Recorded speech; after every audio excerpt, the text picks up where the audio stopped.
Hi again. Thanks for joining me. Please remember to like, share, subscribe.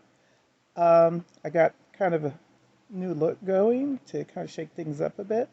It's a crocheted hooded cape that my own design that I made.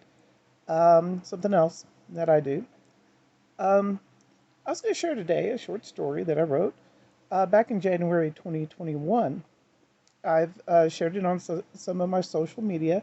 I've also shared it as a blog on my website. And so if you didn't know I have a blog, I do. I try to upload every 1 to 2 weeks, kind of depending on what comes up.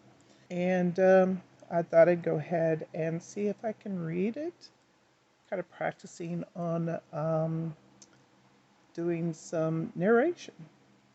So here we go.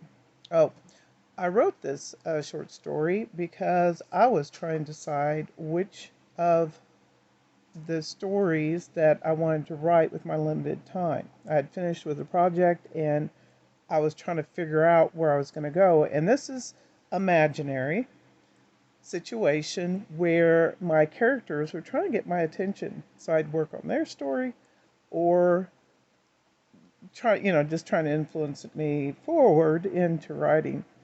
So it's called When Imaginary Worlds Collide, subtitled The Author's Dilemma. Hello, shouted someone as they knocked on the door to my imagination from the other side. Cautiously, I opened the door a crack to see who was making the ruckus. Filling the doorframe was a huge figure with a very large, very bright sword. Hey, he exclaimed as he nudged the door fully open with the eagle-clawed-shaped pommel. You couldn't kill us, but you could put us in deep freeze for a reason. When are you going to move the story forward? Karstark glared at me accusingly.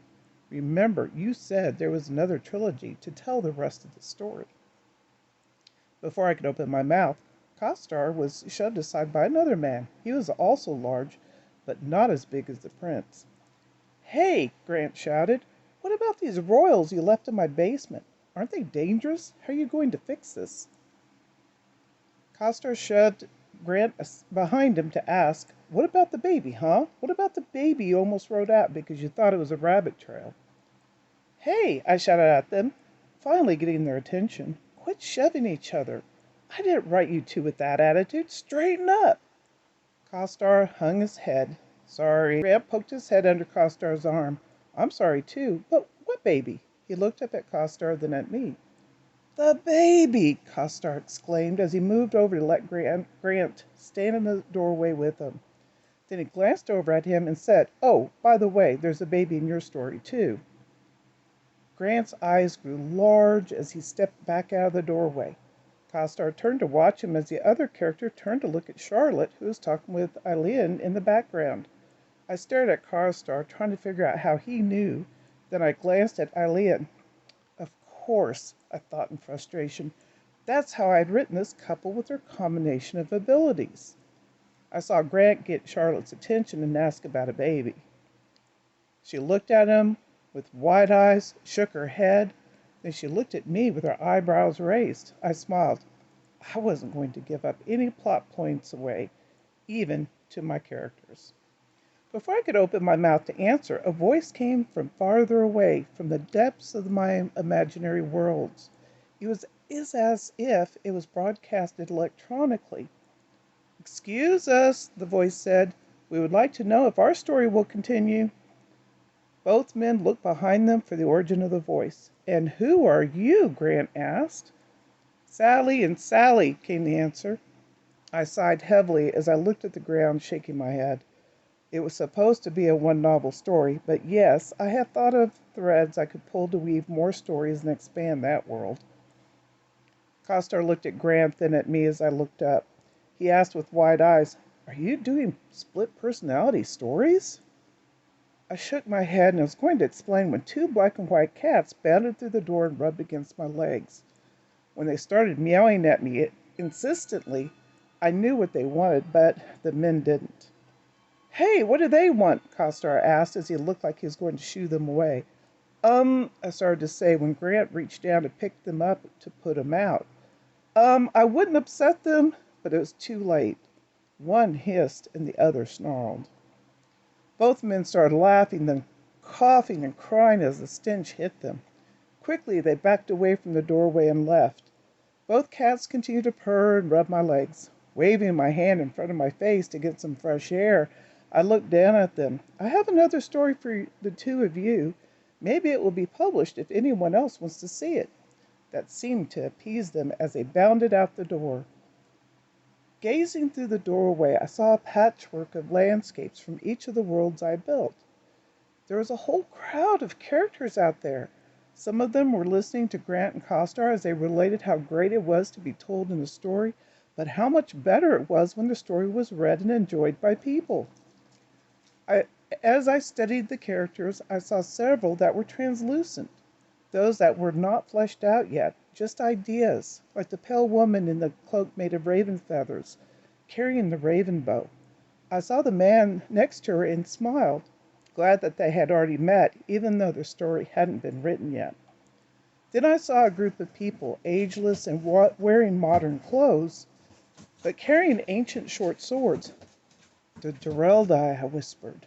They had been written, and then their story slashed due to word count so I could submit it to a magazine. But it was rejected. Will I ever publish their story? Maybe I'll reconstitute their tale into its original length and publish it as a novella. Then I looked again at the pale woman who was staring at me longingly, wanting her story told.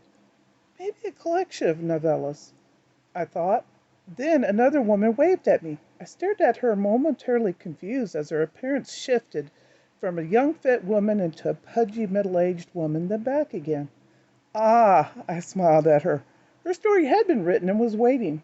Yes, a collection of novellas, and I can include hers, I thought as I nodded at her. Then I spotted some other very vague characters. Are they from so long ago I can barely remember them? Or are they yet to come? Then my attention was drawn to the edge of the clump of worlds to focus on the newest one. Well, it was created a long time ago, but finally written in full. A young woman with a black stripe flowing down the middle of her long blonde hair and a white tiger stood at the edge of their misty forest as they watched the other characters. They were the sharpest and brightest images. I nodded as I thought, yes, their story is now in the polishing stage and soon to be published. I knew I wouldn't hear much from them until their story had been published for a while. Then what? I asked myself. Are there more stories in their world? Then I remembered how their story started. I had finished the Cloud Riders trilogy and honestly thought I had no more stories to tell. Then one night, in my mind's eye, I saw a terrified woman running through the mists, and now I looked over the landscapes and characters of my imaginary worlds again and realized that I have many, many, many more stories to tell. Slowly, I closed the door and then leaned up against it, exhausted. Oh my, I thought, so many stories to write, so many characters to tell their stories. Time. I need more time. I hope you enjoyed that. In case you're not familiar with my stories, I went ahead and I listed, and this is also on the post too, the cast of characters and their stories. The published ones are Costar and Eileen. They are the main protagonists in the Cloud Riders trilogy. Grant and Charlotte are the main protagonists in the Time Stealers novels. The Black and White Kittens, they star in Snarls, Snorts, and Hiss and Poots, defending the kingdom of cats. Sally and Sally, there's a little bit difference in the spelling. Sally, the first one, ends in a Y. The second one is all capital letters and ends in IE because she is an AI. But they are the ones in Path of Totality. Kaylala, woman with a white tiger, is in Cat Hunters. Now, this has been published since this piece was written and about to be republished. Mary, the age and body shifting woman, She is the star in Powers of Personal Summers that I had published on Kindle Vela since this piece was written. To be published, the Durrell Die and the Raven's Bow. Raven's Bow is the one with the pale woman with the cloak in the raven's feathers and carrying the raven bow. In development, stay tuned. Who knows? So I hope you enjoyed this piece. Like I said, please share, like, and subscribe. I've got a couple of other short stories. I may also practice my narration. I can share these stories with you. So have a great day. Thanks again for joining me. Take care. Bye-bye.